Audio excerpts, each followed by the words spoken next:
अशोक और निर्मल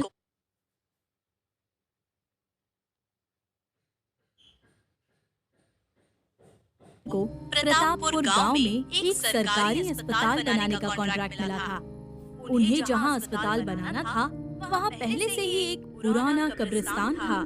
लेकिन उस बड़े कब्रिस्तान की एक अजीब बात ये थी कि उस पूरे कब्रिस्तान में सिर्फ एक ही कब्र थी। अशोक और निर्मल अपने कुछ मजदूरों के साथ वहां पहुंचे। इस बात को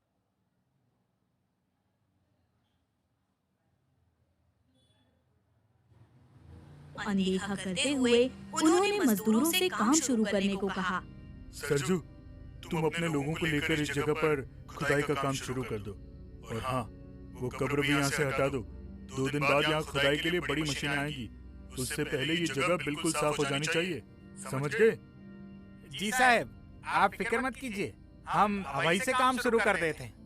ये कहकर सूरज और बाकी मजदूर जैसे ही कब्रिस्तान के अंदर घुसे, अचानक तेज हवाएं चलने लगी। आसमान में जोरों से बादल गरजने लगे, मानो फटकर नीचे गिर पड़ेंगे। सूरज और बाकी मजदूर घबराकर बाहर की तरफ भागे। साहब, बहुत तेज हवाएं चल रही हैं, तूफान भी आने को संकेत है। हमारा काम करना मुश्किल हो रहा है। ठीक है, तूफान रुकने तक सभी लोग उस झोपड़ी में चलो। सभी लोग पास की झोपड़ी में चले गए। थोड़ी देर बाद मौसम बिल्कुल साफ हो गया। अशोक और निर्मल ने दोबारा मजदूरों को कब्रिस्तान के अंदर भेजा, लेकिन उन लोगों के अंदर जाते ही वापस तेज तूफान ने जोर पकड़ लिया। लेकिन इस बार तूफान में भी मजदूर काम करते रहे। तभी एक भयानक हाथ जमीन से बाहर निकला और खुदाई कर रहे एक मजदूर के पैरों को जकड़ लिया और उसे जमीन के अंदर खींचने लगा। वो मजदूर चीखने चिल्लाने लगा, बचाओ, कोई बचाओ। क्या होगा? क्यों चीख रहा है?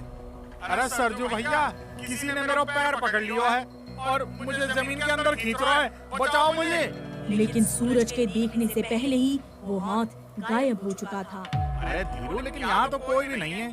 नहीं सरजू भैया, यहाँ जरूर कोई गड़बड़ है। मैं यहाँ काम नहीं करूँगा, मैं जा रहा हूँ।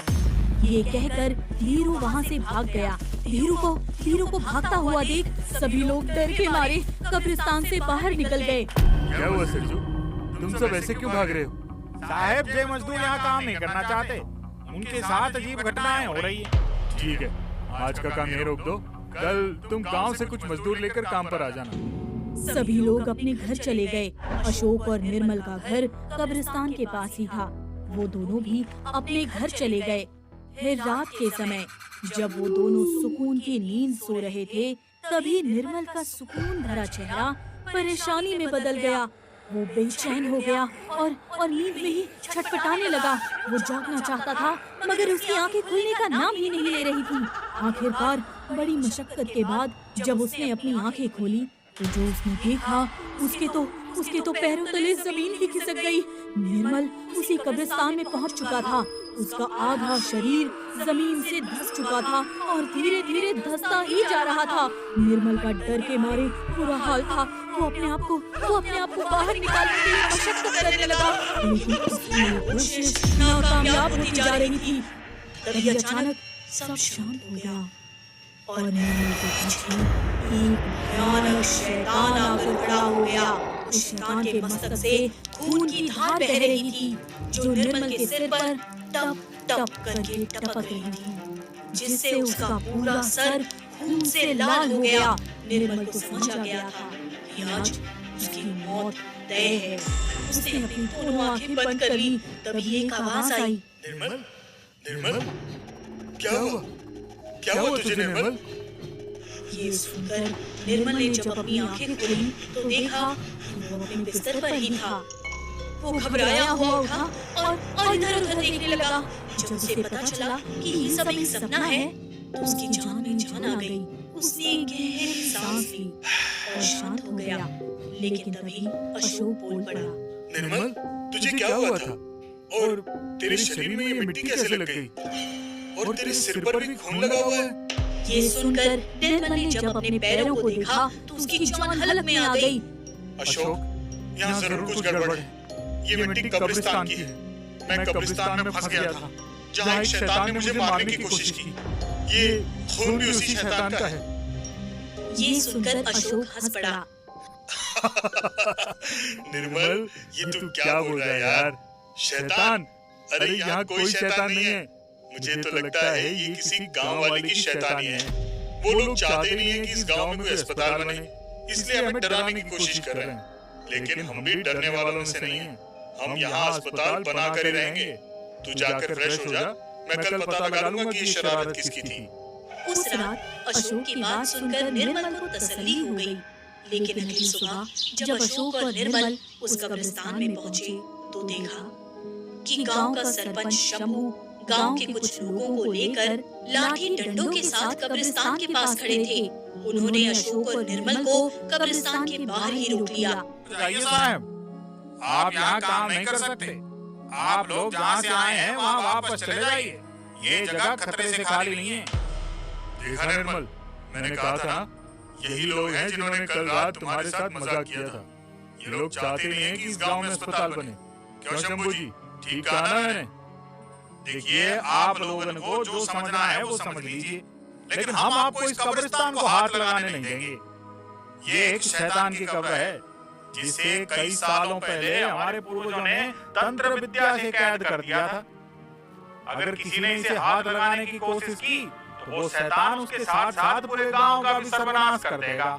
शंभू की बात सुनकर अशोक गुस्से से आग बबूला हो गया और एक भाला उठाकर उस कब्र के ऊपर जा खड़ा हुआ। बस, बहुत सुनी तुम्हारी बकवास। तुम हमें डरा नहीं सकते। क्यों? इस कब्र में शैतान है ना? रुको, अभी मैं तुम्हारे शैतान को बाहर निकालता हूँ। ये कहकर अशोक ने भाला कब्र में घुसा दिया। उसे देख सारे गांव वाले डर के मारे कांप उठे। लो, तोड़ दी ये कब्र। अब बोलो, हुआ कुछ?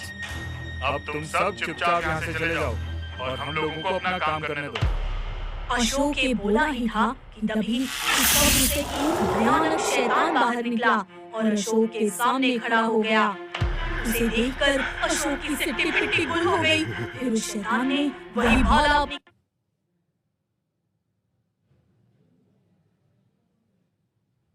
कब्र से निकालकर अशोक के सिर में घुसा दिया। अशोक ने तड़प तड़प कर वही तब तोड़ दिया। नीली मंजर देख निर्मल डर के मारे शंभू के पैरों पर गिर गया। बचा लीजिए शंभू जी, मुझे बचा लीजिए। साहब, आप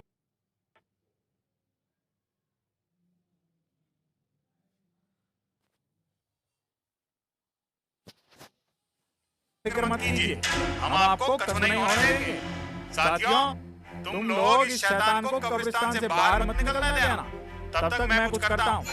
ये कहकर शंभू वहाँ से चला गया। शैतान गांव वालों की तरफ बढ़ने लगा। दो गांव वाले डंडे लेकर शैतान को रोकने गए। उन्होंने डंडे से शैतान पर प्रहार किया, लेकिन शैतान पर इसका कोई असर नहीं हुआ। फिर उस शैतान ने गांव वालों पर अपनी शक्ति छोड़ी, जिससे वो दोनों जलने लगे। ये देखकर निर्मल और बाकी गांव वाले भागने की कोशिश करने लगे। तभी शैतान ने उन पर अपनी शक्ति छोड़ी और वो सब जमीन में धंसने लगे। उनका पूरा शरीर जमीन में धंस गया। उस शैतान ने दो गांव वालों के सिर को अपने पैरों से कुचल दिया, जिससे उनकी मौत हो गई। फिर वो निर्मल की तरफ बढ़ा। वो जैसे ही निर्मल के सिर को कुचलने वाला था, तभी शंभू शिव जी का त्रिशूल लेकर वहाँ आया। रुक जा शैतान, आज मैं इस त्रिशूल से तेरा अंत कर दूंगा। ये सुनकर शैतान निर्मल को छोड़ शंभू की तरफ बढ़ा। शंभू भी त्रिशूल लेकर राक्षस को मारने आया। तभी राक्षस ने शंभू पर अपनी शक्ति छोड़ी, जिससे वो त्रिशूल दूर जा गिरा। फिर राक्षस ने शंभू का गला पकड़ने के लिए अपने हाथ लंबे किए, लेकिन उसने जैसे ही शंभू की गर्दन को छुआ, उसके हाथ जलने लगे। शंभू ने शिव जी का लॉकेट पहना हुआ था, जिससे उसकी जान बच गई। इतनी ही देर में उसने वो त्रिशूल उठाकर शैतान के सीने में वार कर दिया, जिससे शैतान जलकर भस्म हो गया। शैतान के जलते ही निर्मल भी जमीन से बाहर निकल आया। इस तरह निर्मल की जान बच गई। उसने शंभू का धन्यवाद किया और कुछ ही दिनों में उस जगह पर एक अच्छा अस्पताल बना दिया और गांव वालों की जिंदगी और बेहतर हो गई। इसी तरह का वीडियो देखने के लिए मेरे चैनल को सब्सक्राइब कीजिए।